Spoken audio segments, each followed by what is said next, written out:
નમસ્કાર, શો ટાઈમમાં આપનું સ્વાગત છે। ભાવનગર શહેર અને જિલ્લામાં કમળા હોળી પ્રગટાવવામાં આવી હતી।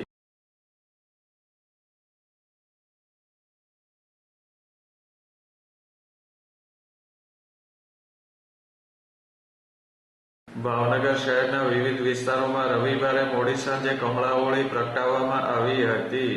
ભાવિકોએ હોળીના દર્શન કર્યા હતા।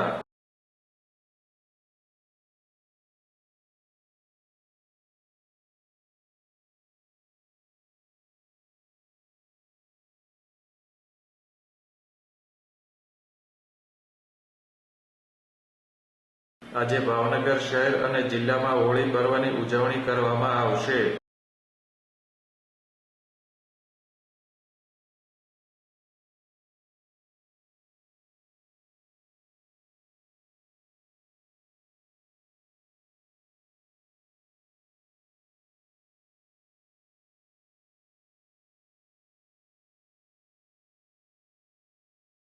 આ વર્ષે પણ તિથિની વિસંગતતાના કારણે હોળી 2 દિવસ પ્રગટાવવામાં આવશે।